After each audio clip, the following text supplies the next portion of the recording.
Welcome to me ఇంటి వంట by Lakshmi. మీ ఇంటి వంటలో ఈ రోజు కారపూస వడియాల్ని కేవలం బియ్య పిండితోనే చాలా ఈజీగా నోట్లో వేస్తే అలా కరిగిపోయేలా ఉండేలా ఎలా ప్రిపేర్ చేసుకోవాలో చేసి చూపిస్తున్నాను. మీరు కూడా మీ ఇంట్లో ట్రై చేసి మీకు ఎలా వచ్చాయో కామెంట్ రూపంలో చెప్పడం అస్సలు మర్చిపోకండి. మీరు ట్రై చేసే ముందు మాత్రం వీడియోని ఎక్కడ స్కిప్ చేయకుండా చూసిన తర్వాతే ట్రై చేయండి. అసలు పాడయ్యే ఛాన్సే ఉండదు. వీడియోలో చెప్పిన టిప్స్ అన్ని ఫాలో అవుతూ చేయాలి. ఇక మనం లేట్ చేయకుండా వీడియోలోకి వెళ్ళిపోదాము. ఈ కారపూస వడియాల్ని ప్రిపేర్ చేసుకోవడానికి ముందుగా ఒక మిక్సింగ్ బౌల్ తీసుకొని ఇందులో 2 కప్పుల పొడి బియ్య పిండి అనేది వేసుకుంటున్నాను.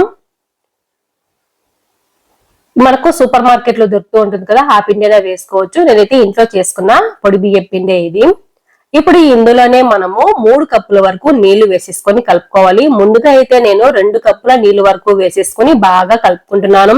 మామూలుగా 1 కప్పు బియ్య పిండికి 4 కప్పుల నీళ్ళు అనేది పడుతుంది. మనము కేవలం బియ్య పిండితోనే చేసుకుంటున్నాం కాబట్టి ఇక నేను 3 కప్పులు నీళ్లు వేసుకొని పిండిలో కలిపేస్తున్నాను. ఇలా కలుపుకోవడం వల్ల మనకు ఉండలు కట్టకుండా ఉంటుంది. నీళ్లు బాగా మరిగేటప్పుడు వేస్తాం కదా ఈ పిండిని, ఉండలు కట్టకుండా చాలా బాగా కలిసిపోతుంది. ఇక్కడ 3 కప్పులు నీళ్లు వేసుకున్నాం కదా, మిగతా 5 కప్పులు నీళ్ళని ఒక అడుగు మందంగా ఉన్న ఒక బౌల్లో కానీ ఇలాంటి కుక్కర్ లో కానీ వేసేసుకుని ఇందులో రుచికి సరిపడా సాల్ట్ కూడా వేస్తున్నాను. సాల్ట్ వేసుకునేటప్పుడు మాత్రం పూర్తిగా మనకు ఇక్కడే ఉప్పు బాగా సరిపోయేటట్టు వేసుకోకూడదు.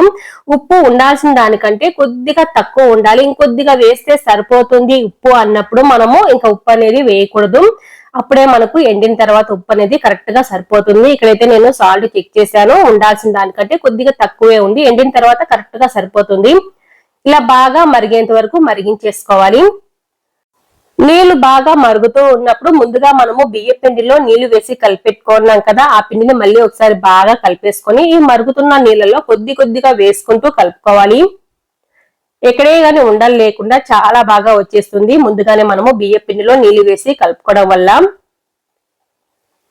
ముందుగా మనము బియ్య పిండిలో 3 కప్పులు వేసుకున్నాము. కుక్కర్ లో అయితే 5 కప్పులు నీళ్లు వేసుకున్నామండి. మొత్తం మీద మనము 8 కప్పులు నీళ్ళు అనేది వాడుకున్నాము 2 కప్పుల బియ్య పిండికి.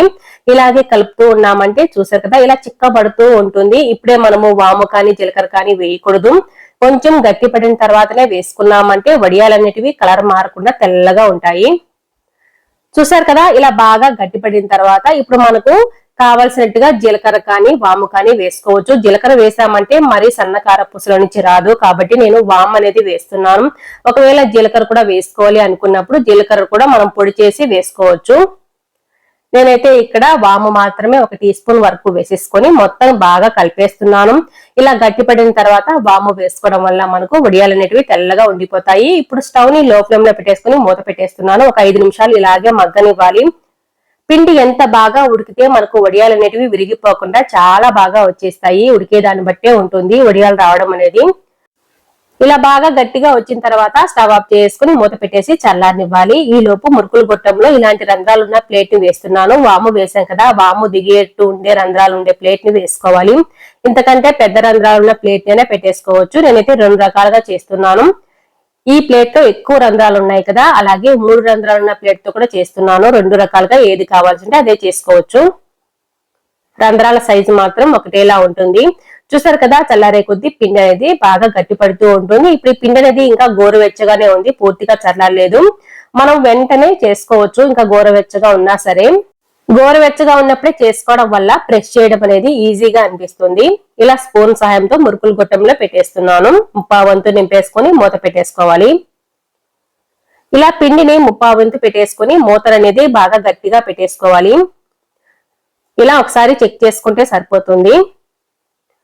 ఇప్పుడు ఒక కాటన్ క్లాత్ ని నీళ్ళలో బాగా తడిపేసుకొని ఎక్కడే గాని తడి లేకుండా నీళ్లు ఎక్కువ లేకుండా పిండేసుకొని ఇలా పట్టేసుకున్నాను.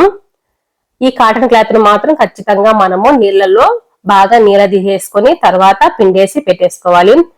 వీడియోలో చూపిస్తున్నట్లుగా మనకు ఏ సైజులో కావాల్సింటే ఆ సైజును బట్టి ఇలా ప్రెస్ చేసుకుంటే సరిపోతుంది మురుకుల్లాగా. నేనైతే ఒక్కసారి మాత్రమే ఇలా ప్రెస్ చేస్తున్నాను, ఎక్కువ రంధ్రాలు ఉన్నాయి కాబట్టి. ఇవి ఎక్కువ రంధ్రాలు ఉన్నాయి కాబట్టి పిండి అనేది చాలా తొందరగా అయిపోతుందండి. మనము వెంటనే పిండి అనేది ఇందులో ఫిల్ చేసుకోవాల్సి వస్తుంది. కాబట్టి ఇప్పుడు నేను 3 రంధ్రాలు ఉన్న ప్లేట్ ఉన్న మురుకులు గొట్టానికి వేసుకొని ఇలా ప్రెస్ చేసుకుంటున్నాను. మీకు ఎలా కావాల్సింటే అలా ప్రిపేర్ చేసుకోవచ్చు. ఎలా చేసినా సరే మనకు ఎక్కడే గానీ విరిగిపోవడం కానీ ఎలాంటి ప్రాబ్లం అనేది ఉండదండి. కేవలం బియ్యం పిండితో చేస్తున్నా సరే వీడియోలో చెప్పిన టిప్స్ అన్ని ఫాలో అవుతూ చేశారంటే చాలా పర్ఫెక్ట్ గా వచ్చేస్తాయి. తప్పకుండా ట్రై చేయండి. క్లాత్ అనేది గాలికి పక్కకు పోకుండా బరువులు అనేది పెట్టేసుకోవాలి. సాయంకాలం వరకు ఇలాగే పెట్టేశాను. 4 గంటలకి ఇలా ఎండిపోయి ఉంటాయండి. కొద్దిగా పచ్చిగా కూడా ఉంటాయి. ఇప్పుడు క్లాత్ ని రివర్స్ చేసుకొని నీళ్ళను తడిపేస్తున్నాను. కొద్దిగా నీళ్ళను ఎక్కువ వేసుకోకూడదు. వీడియోలో చూపిస్తున్నట్లు ఇలా లైట్ గా చల్లుకోవాలి. క్లాత్ అనేది కొద్దిగా తడిస్తే సరిపోతుంది. క్లాత్ అనేది కొద్దిగా తడవడం వల్ల మనకు ఈ వడియాలు అనేటివి చాలా ఈజీగా వచ్చేస్తాయి. కొద్దిగా మెత్తబడి కింద వైపు. మరి ఎక్కువ చల్లేసుకున్నామంటే మనకు ఎక్కువ తడిచిపోయినట్టు ఉంటాయండి వడియాలు. కాబట్టి లైట్ గా ఇలా చల్లేస్తే సరిపోతుంది. ఇలా చల్లేసుకుని ఒక 5 నిమిషాలు పక్కన పెట్టేసినా సరిపోతుంది. లేకుంటే ఒకవైపు చల్లాం కదా ముందుగా, ఆ వైపు నుంచి కూడా తీసుకోవచ్చు. చూస్తున్నారు కదా వీడియోలో చూపిస్తున్నా ఇలా అంటూ తీసేసామంటే ఈజీగా వచ్చేస్తాయి. క్లాత్ అనేది తడిచి ఉంటుంది కాబట్టి చూసారు కదా ఎంత బాగా వచ్చేస్తున్నాయో. నేనైతే వెంటనే తీస్తున్నాను. ఇలా అన్ని కూడా తీసేసుకుని ప్లేట్ లో రివర్స్ లో పెట్టేసుకోవాలి. కింది వైపు కొద్దిగా పచ్చిగా ఉంటుంది. మనము కొద్దిగా ఎండ ఉన్నప్పుడే ఇలా తీసేసుకొని ఎండలో పెట్టేసుకున్నామంటే ఈవినింగ్ కొద్దిగా ఎండిపోతాయి. మరుసటి రోజుకి మళ్ళీ ఒకసారి ఎండలో పెట్టేసామంటే పూర్తిగా ఎండిపోతాయండి. 2 రోజుల టైం అయితే సరిపోతుంది ఈ వడియాలకి. చూసారు కదా పచ్చిగా ఉంది కదా కింది వైపు. ఇవి రివర్స్ లో పెట్టేసుకున్నామంటే మళ్ళీ ఎండలో ఈవినింగ్ కి ఈ పచ్చిదనం అనేది కూడా ఆరిపోతుంది. అన్నిటినీ కూడా ఇలాగే తీసేసుకొని ఒక ప్లేట్ లో పెట్టేస్తున్నాను. ఇలా అన్ని ప్లేట్స్ లో వేసేసుకొని మళ్ళీ మేడ మీదకి వెళ్ళి ఒక క్లాత్ వేసేసుకొని పల్చగా వేసేస్తున్నాను. మరుసటి రోజుకి ఈవినింగ్ అంతా మనకు చూసారు కదా ఎంత బాగా ఎండిపోయి ఉన్నాయో. వీటిని ఒకసారి ఫ్రై చేసి కూడా చూపిస్తాను. చాలా బాగా వచ్చేస్తాయండి. పెద్ద కష్టమేమీ ఉండదు. చాలా సింపుల్ గా ప్రిపేర్ చేసుకోవచ్చు. అంతేకాదు చాలా టేస్టీగా కూడా ఉంటాయండి. వాము కారపూసలాగా. మీరు కూడా మీ ఇంట్లో ట్రై చేయండి. ఇప్పుడైతే మీకు ఫ్రై చేసి కూడా చూపిస్తున్నాను. 3 రంధ్రాలు ఉన్న మురుకులు గొట్టంతో చేసాం కదా వడియాల్ని, ఆ వడియాలండి ఇవి. చూసారు కదా ఎంత బాగా చాలా బాగా పెద్దగా వచ్చేస్తుంది కదా. చాలా ప్లఫీగా ఉంటుంది. నోట్లో వేస్తే అలా కరిగిపోతున్నట్లు ఉంటుంది. చాలా బాగుంటాయండి. ఇప్పుడు ఎక్కువ రంధ్రాలున్న వడియం కూడా వేసి చూపిస్తున్నాను. చూసారు కదా ఇవైతే చాలా బాగుంటాయండి. తప్పకుండా ట్రై చేయండి. ఎప్పుడు మనము గరిటెతో స్పూన్ తోనే కాకుండా ఇంకా పెద్ద పెద్దగా చేసుకుంటూ ఉంటాం కదా మురుకులు లాగా, అవి కాకుండా ఇలా సన్నవి కూడా చేసుకున్నామంటే పిల్లలు అయితే చాలా ఇష్టంగా తింటారండి. స్నాక్స్ లా కూడా తప్పకుండా ట్రై చేసి మీకు ఎలా వచ్చిందో కామెంట్ రూపంలో చెప్పడం అసలు మర్చిపోకండి. ఈ వడియాలు పప్పుచారులకే కాదండి, ఈవినింగ్ స్నాక్స్ లా కూడా తినొచ్చు. చాలా బాగుంటాయి. పిల్లలైతే చాలా ఇష్టంగా తినేస్తారు. మీకు ఈ వీడియో నచ్చినట్లయితే తప్పకుండా ఒక లైక్ కూడా చేయండి. చాలా మంది వీడియో చూస్తున్నారు కానీ లైక్ చేయట్లేదు.